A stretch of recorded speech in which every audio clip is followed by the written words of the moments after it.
네, 안녕하세요. 오늘은 안식일의 예언적인 의미에 대해서 여러분들과 함께 이야기를 나누는 두 번째 시간을 가져보도록 하겠습니다.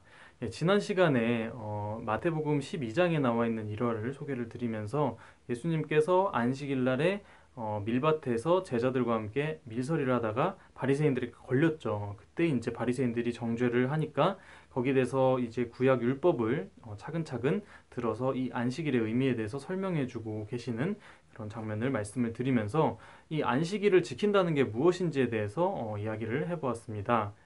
이제 안식일을 지키냐 마느냐, 안식일을 범하면 어떻게 되고 그것이 문제가 아니라, 그리고 또 오늘날의 신앙인들이 안식일을 일요일날 지키고 토요일날 지키고 뭐 그것을 가지고 왈가왈부 논쟁을 벌이는 것이 하나님의 입장에서는 큰 관심이 없다는 것입니다. 그것이 의미 있는 것이 아니라 진정으로 안식일의 의미가 무엇이냐면, 이 안식일을 제정했을 때는 이 안식일을 통해서 율법은 장차 있을 좋은 일에 대한 그림자라 그러잖아요.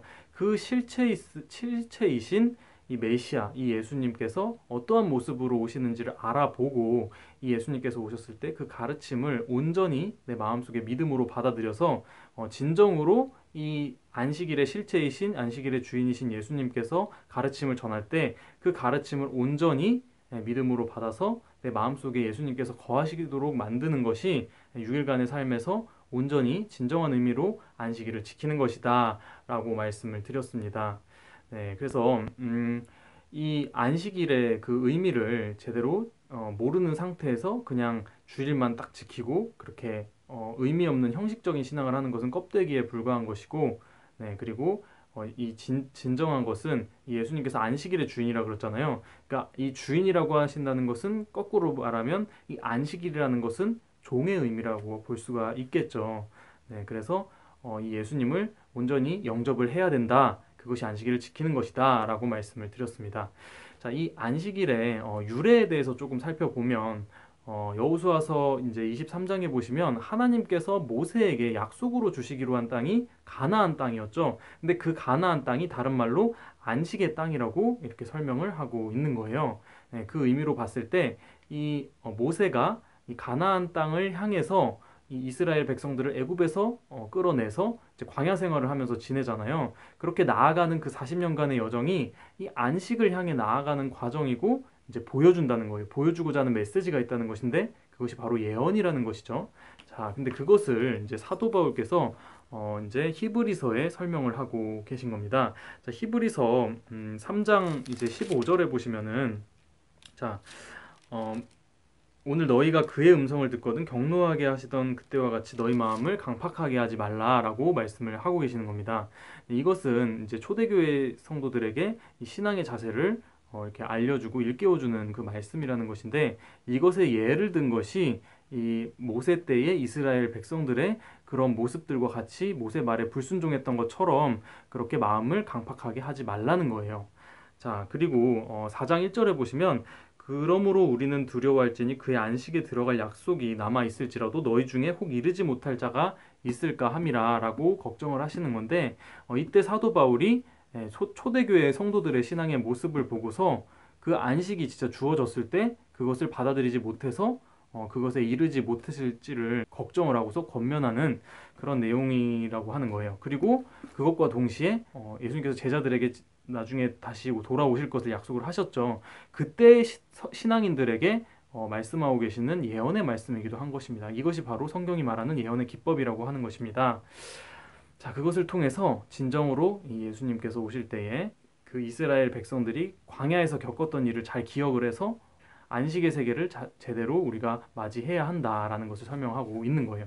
자, 그런데 여기서 오늘 그의 음성을 듣거든이라고 했는데 그것을 7절에서 이렇게 설명을 하고 있는 거예요. 오랜 후에 다윗의 글에, 그러니까 시편에서 다시 어느 날을 정하여 오늘이라고 미리 이같이 일렀으되 오늘 너희가 그의 음성을 듣거든 너희 마음을 강팍하게 하지 말라라고 설명을 해주고 계신 것입니다. 그러니까 성경에서 이 때가 있다는 것을 누누이 이렇게 강조하고 있다는 것을 사도 바울이 이렇게 짚고 넘어간 것이죠. 자, 그런데 우리가 어떤 시대를 살고 있습니까? 뉴 밀레니엄, 뭐 후기 자본주의 시대, 뭐 패러다임이 전반적으로 변하는 시대이고, 뭐 4차 산업혁명의 시대라고 이야기를 하고 있습니다. 그리고 종교 세계에서는 마지막 때이고, 진짜 정말 재림의 때이다라고 많은 사람들이 이야기를 또 하고 있기도 하죠. 자, 그런데 창세기에서 보시면 6일 창조의 역사가 나오는데 이제 그것이 베드로후서 3장 8절에 보시면은 주님께서는 하루가 1년 같고 1년이 하루 같은 그 사실을 잊지 말라라고 나와 있죠. 그 말씀에 그것을 적용을 시켜보면 하나님의 역사가 이제 그 하루를 1000년으로 계산을 했을 때 이 아담에서부터 이 구약 시대가 4000년이고 그럼 4일이죠. 그리고 그 신약 시대가 2000년이니까 이틀이란 것입니다. 그럼 6일이 이렇게 6일이 완성이 되고 그리고 우리가 2019년이니까 7일째에 접어든 날을 우리가 살아가고 있는 거라고 볼 수가 있는 거예요. 이것이 우리가 믿든지 믿지 않든지 간에 하나님의 역사라고 한다면 그것은 이루어진다는 것입니다. 자, 그런데 이 정말 그 마지막 때의 역사는 이제 계시록 이제 20장 4절 이하에도 보시면은 그리스도와 더불어 1000년 동안 왕노릇하는 그런 살아서 그리스도와 더불어 1000년 동안 왕노릇할 시대가 있다고 저번에도 말씀드린 바 있죠. 자, 근데 그것을 이제 우리가 진정으로 믿음으로 받아들인다고 한다면 우리가 어떤 삶을 살아가야 되는지 우리가 알 수가 있을 것입니다. 제가 이 스피치를 준비하기 전에 굉장히 고민을 많이 했어요. 지난번에 안식일에 대해서 그렇게 말씀을 드리고 나서 많은 분들이 참 이것이 제대로 마음속에 잘 받아들여질까, 그리고 또 그게 너무 생각보다 복잡하고 너무 어려운 거예요. 그러다 보니까 삶에 적용시키기도 그렇고 차원이 너무 높아서 굉장히 좀 많이 시험에 들어 있었는데 요즘 며칠 상간에 여러 가지의 뭐 일들을 겪고 환경들을 통해서 여러 가지 소식들을 듣고 그러다 보니까 하나님께서 주시는 메시지가 있었는데 진짜 쫄지 말라는 거예요. 쫄지 말고 정말 두려워하지 말라라는 메시지를 주는 것 같습니다. 네가 이 진리를 가지고 이 진리의 전신갑주를 입고 싸워야 되는데 네가 여기서 지치고 이렇게 있으면 그거 자체가 이 진짜 그의 음성을 듣고서 그것을 불순종하는 거 아닌지라는 생각을 돌아보게 되었습니다. 그의 음성이 들리고 정말 천년 시대가 도래할 것이라는 것이 내 마음속에 확고하게 믿어진다면 그 말씀대로 그것을 전하는 것이 우리의 사명이 아닐까 이런 생각을 하게 되었습니다.